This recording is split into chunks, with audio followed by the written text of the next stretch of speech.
In this video, I'm going to show you how to create a Cross Project Gantt chart in Project Insight.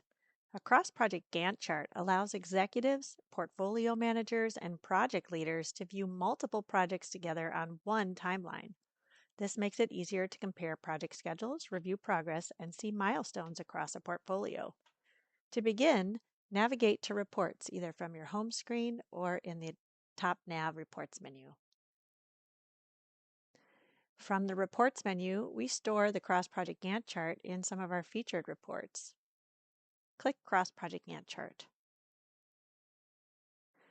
When you want to begin a new report, you'll need to add a Cross Project Gantt chart. This is one I've done before, so we'll want to start with a new one. If you haven't ever made a Cross Project Gantt chart, you won't see any reports below. Use the filters and settings options to narrow your report to the projects that you want to include. You can filter for active, inactive, or archive projects, and you can use the other available project filters to focus the report on a specific portfolio or a group of projects. Next, use the Project Dates drop-down to select the date criteria for the projects that are included in the report, dynamic, specific, or rolling dates.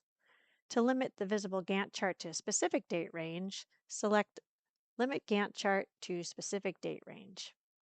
You can also use the Scale drop-down to choose how timeline is displayed. In this example, the scale is set to month, but maybe you want to just see the week or the quarter. Use the milestone display to show milestone names, milestone end dates, milestone dependency lines, or milestone dependencies between projects. When you're ready, after you've selected some of the other filters as well, feel free to run the report.